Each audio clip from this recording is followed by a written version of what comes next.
The whisper cut through the humid night air like a blade, sharp and unintended. "I love you. More than I thought I could."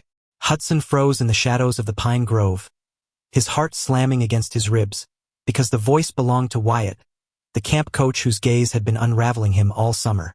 But when Wyatt turned, his eyes met Hudson's for a split second, cold, distant, like Hudson was just another stranger passing through the firelight.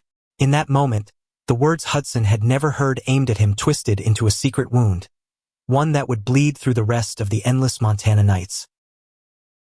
Hudson Rivers had come to Whispering Pines summer camp in the rugged foothills of the Bitterroot Valley to escape the suffocating rhythm of his life back in Seattle.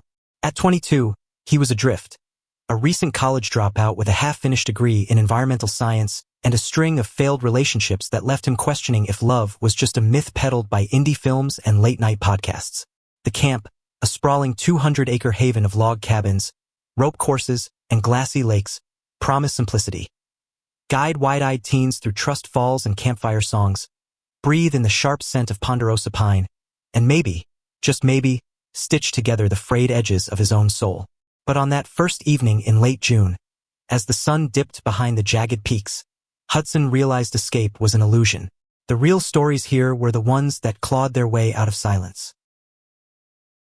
He'd arrived dusty from the 8-hour drive, his beat-up Subaru packed with duffels and doubts, and checked in at the main lodge where Director Elena Vesquez, a sturdy woman in her 50s with salt and pepper braids and a voice like weathered oak, handed him his lanyard. "Cabin 7, kid. You'll be leading hikes with the 14 to 16s. Keep 'em hydrated and off the cliffs." Her smile was warm but efficient, the kind that said she'd seen 100 Hudsons come and go, each carrying their invisible baggage.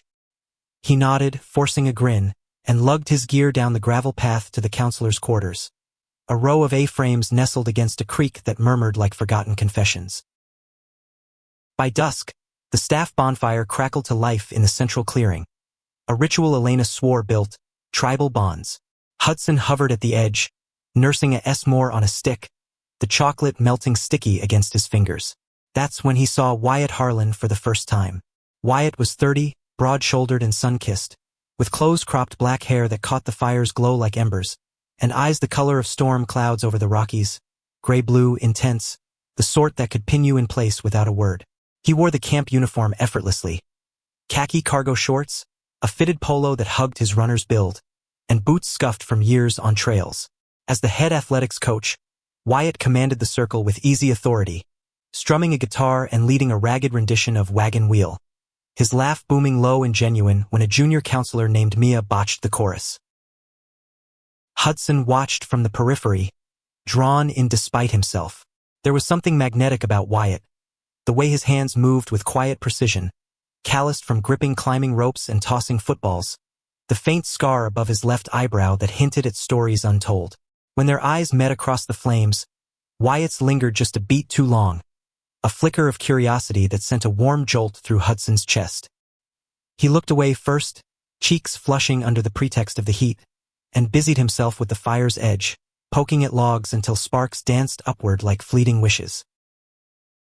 The next morning dawned crisp, the air laced with dew and the distant call of loons on Bitterroot Lake. Hudson's first group hike, a dozen teens buzzing with adolescent energy, set off from the trailhead at 8 a.m. sharp. He led them along the switchbacks of Eagle's Perch, pointing out wild huckleberries and the skeletal remains of a lightning-struck fir. His voice steady despite the knot of nerves in his gut. The kids were a mixed bag. Tyler, the lanky kid from Portland who quoted TikTok philosophers. Sophia, sharp-tongued and biracial with braids that swung like pendulums. And Jamal, quiet and watchful, sketching ferns in a battered notebook. Hudson envied their unscarred horizons, the way they tumbled into friendships without the weight of what-ifs. Halfway up, Wyatt appeared like a shadow materializing from the underbrush, clipboard in hand, checking on the route. Rivers, right? New blood. His voice was gravelly from the morning's chill, but there was a tease in it, an invitation. Hudson straightened, wiping sweat from his brow. Yeah, Hudson, trying not to lose any of M to the bears. Wyatt chuckled, a sound that rumbled deep, and clapped him on the shoulder, firm, lingering just enough to spark electricity. Bears are the least of it. It's the falls that get you. Their eyes locked again, and this time Hudson held it, searching those gray depths for something unnamed. Wyatt's gaze softened, almost imperceptibly, before he nodded to the group and vanished back into the trees. That brief exchange replayed in Hudson's mind through lunch, a spread of PB&Js and fruit under the pavilion, and into archery practice that afternoon. He couldn't shake the imprint of Wyatt's touch, the casual strength of it, or the way his own body had responded with a traitorous ache. By evening, as the sun bled orange across the valley, Hudson found himself wandering the pine grove behind the cabins, seeking solitude in the hush of needles underfoot. The camp's isolation amplified everything. The rustle of wind through branches, the faint echo of laughter from the dining hall, the pulse of his own unresolved longings. He didn't mean to eavesdrop.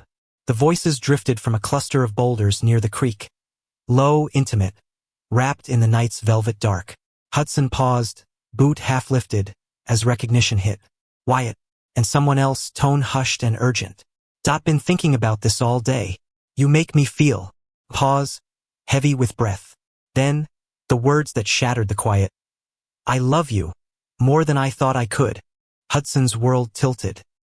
His breath caught, sharp as shattered glass, because in that unguarded murmur, Wyatt's voice carried a tenderness Hudson had glimpsed in stolen glances but never claimed. He stepped back, branch snapping underfoot, and the conversation halted. Wyatt emerged from the shadows, face illuminated by the sliver of moon, his expression hardening into something impenetrable. Their eyes met, Hudson's wide with shock, Wyatt's narrowed in wary surprise. For a heartbeat, silence stretched taut. Then Wyatt's features smoothed into neutrality, as if Hudson were a lost camper stumbling upon a private trail. Evening rivers. Early night. The words were polite, detached, slicing deeper than indifference. Hudson swallowed, throat dry. Yeah, just heading back. He turned, legs leaden, the confession echoing in his skull like a taunt. I love you. Not for him. Never for him. The next days blurred into a haze of routine laced with ache. Hudson threw himself into his duties, leading canoe drills on the lake, where the water's chill mirrored the frost settling in his chest, facilitating group shares around the fire pit, coaxing stories from teens who bared their souls more easily than he ever could. Wyatt was everywhere and nowhere, barking orders at soccer drills with a whistle around his neck, his laugh carrying across the fields like smoke, sharing beers with the senior staff on the porch of the rec hall, his profile sharp against the twilight. But whenever their paths crossed, Wyatt's gaze slid past Hudson like he was a fixture in the landscape, unremarkable, forgettable. It gnawed at him, that erasure. Late one night, unable to sleep, Hudson slipped out to the dock, the wooden planks creaking under his weight as he sat with knees drawn up, staring at the star-pricked reflection in the water. Seattle felt a lifetime away, with its rain-slick streets and anonymous hookups in dimly lit bars, where desire was transactional, fleeting. Here, in the raw expanse of Montana, emotions felt amplified, dangerous. He thought of his ex, Caleb, the barista with ink-sleeved arms and promises that dissolved like fog, and how that breakup had hollowed him out, leaving scars that itched under scrutiny. Was this the same? A crush blooming in isolation, destined to wither? A footfall on the dock pulled him from reverie. Wyatt, silhouetted against the night sky, hands in pockets. Can't sleep either? His voice was softer now, stripped of the day's armor. Hudson's pulse quickened, but he schooled his face to calm. Too much quiet, I guess. City's noise is a lullaby. Wyatt lowered himself beside him, close enough that Hudson caught the scent of pine soap and faint sweat. I get that. Grew up in Billings. Small enough to know everyone's sins, big enough to pretend you don't. They sat in companionable silence, the water lapping rhythmic, until Wyatt spoke again. That first night. You heard something, didn't you? Hudson's breath hitched. The confession hung unspoken between them, a live wire. Enough, he admitted, voice barely above the waves. Wyatt exhaled, long and ragged. It's complicated. She's from home. We talk when I need grounding. The word landed like a stone in Hudson's gut, confirming the shadow he'd glimpsed. Not a she in the romantic sense. Wyatt's eyes, when they flicked to Hudson now, held a different heat, but the distance it implied was a chasm. Grounding, Hudson echoed, tasting bitterness. Must be nice. Wyatt turned, his profile etched in moonlight, and for the first time, vulnerability cracked his facade. It's not what you think. I haven't told her everything. The implication lingered, electric. Everything about the pull toward Hudson, the stolen looks that had started as curiosity and bloomed into something fiercer. Their knees brushed, accidental yet charged, and Hudson felt the air thicken. He wanted to lean in, to bridge the gap with touch, but fear rooted him. The fear of being the stranger again, discarded at dawn. Instead, he stood, the dock swaying slightly. Good night, coach. Wyatt's hand shot out, fingers grazing his wrist, warm, insistent. Hudson. But Hudson pulled away, the contact burning like a brand. He walked back to his cabin in the dark, the stars indifferent witnesses, and lay awake until the first light, wondering if love was always this. Overheard whispers and half-spoken truths, leaving you hollow in the quiet hours. As July unfurled, the camp pulsed with the fever of midsummer.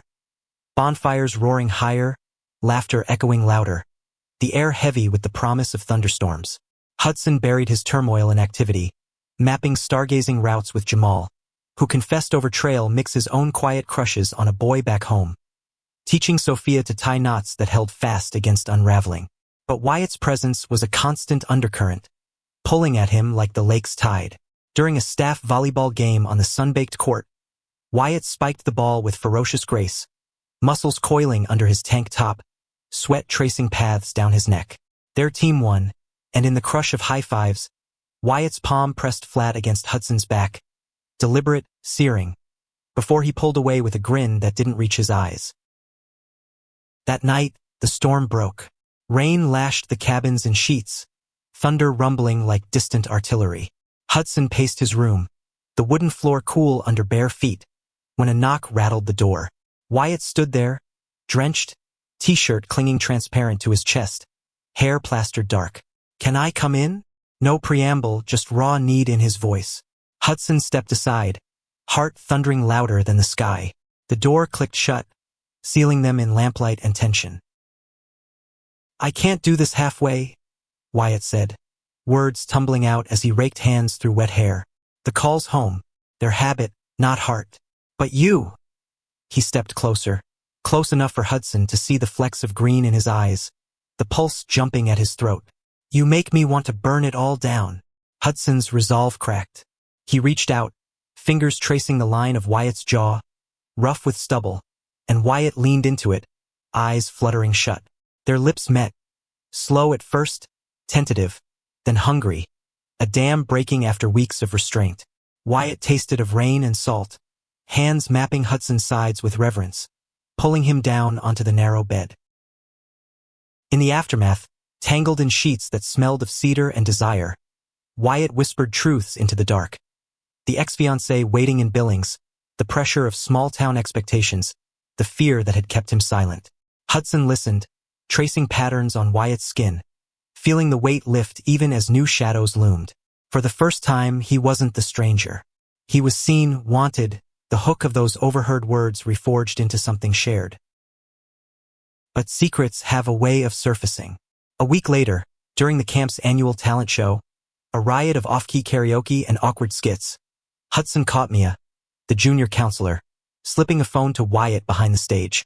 The screen glowed with a message. Miss you. Coming up next weekend? Wyatt's face paled, and when he pocketed it, his eyes found Hudson's across the crowd. Guilty, fractured. The performance blurred into noise, Hudson's applause mechanical, the joy of the night curdling. Confrontation came at dawn, on the mist-shrouded trail to Eagle's Perch. Hudson waited, backpack slung over one shoulder as if for a hike, but his stance screamed reckoning. Wyatt arrived winded, jogging up the path, his expression a storm cloud. You saw the text, not a question. Hudson nodded, arms crossed against the chill. Who's she, Wyatt? The grounding, or the lie you're still living? Wyatt's jaw tightened, breath visible in the cool air. Lila, we were engaged once. Broke it off 2 years ago, but the families, they push.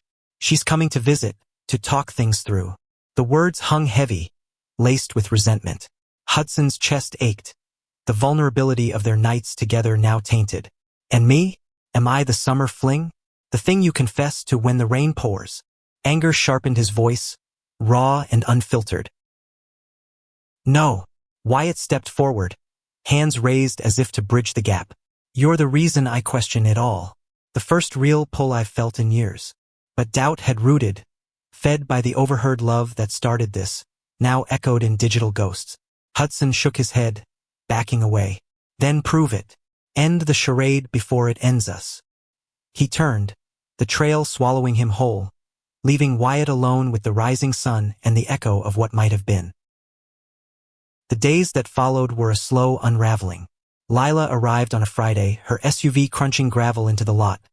A petite woman with auburn curls and a laugh like wind chimes, the kind that charmed without effort. Hudson watched from the lodge window as she hugged Wyatt, lingering, her hand on his arm possessive. Elena raised an eyebrow at the staff meeting. Family visit? Keep it professional, Harlan. But professionalism cracked under the strain. At dinner, Lila joined the table, her stories of Billings' life weaving seamlessly, shared memories of proms and barbecues, while Wyatt's smiles grew strained, his glances toward Hudson pleading, silent. Hudson retreated into the rhythm of the camp, but the joy had leached out. He led a night hike for the seniors, lanterns bobbing like fireflies, sharing constellations as if mapping his own fractured sky. Tyler asked, voice tentative under the stars. You ever feel like you're pretending, Huds? Like the real you is hiding? The question pierced, and Hudson paused, Orion's belt gleaming above. Everyday kid. But the stars don't judge. They just burn. Back at camp, sleep evaded him, dreams tangled with Wyatt's touch and Lila's shadow. The breaking point came during the farewell luau, tiki torches flickering against the lakeshore, ukuleles strumming island tunes amid Montana pines. Lila pulled Wyatt into a dance, her head on his shoulder, and something in Hudson snapped. He slipped away to the boathouse, the structure creaking in the breeze, and punched the weathered wood until his knuckles bled. Footsteps approached. Wyatt, alone, face etched with torment. I told her, he said, voice breaking, everything, about us, about me. Hudson whirled, pain flaring. And, Wyatt's eyes glistened, rain from an earlier shower or unshed tears. She walked away, said she knew deep down, that it was always there, unspoken. Relief warred with fury in Hudson's chest. You should have chosen sooner. Wyatt closed the distance, hands framing Hudson's face, thumbs brushing away a tear Hudson hadn't felt fall. I choose now. You. They kissed amid the salt of wounds and the sweet rot of pine, a reclamation fierce and forgiving. But trust, once bent, doesn't snap back clean. As August waned, the camp's end loomed, a countdown to goodbyes. Hudson and Wyatt navigated the fragile newness. Stolen moments in the grove, where whispers built bridges over chasms. Quiet dinners after hours, plates of Elena's chili shared on cabin steps, stories unfolding like maps. Wyatt spoke of his father's ranch in Billings, the weight of legacy that demanded a straight path. Hudson of his mother's quiet pride in Seattle, her unspoken hope for his happiness.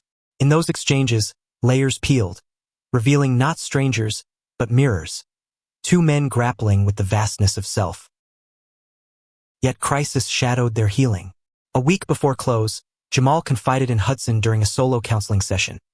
A photo leaked online, a blurry shot from the luau of Wyatt and Hudson too close by the fire, whispers of staff drama rippling through the teens. Elena called them in, her office thick with the scent of sage bundles. This camp is a sanctuary, she said, voice steady but eyes weary. Gossip erodes that. Take the weekend. Sort it, or I sort it for you. Wyatt's hand found Hudson's under the desk, a lifeline in the storm.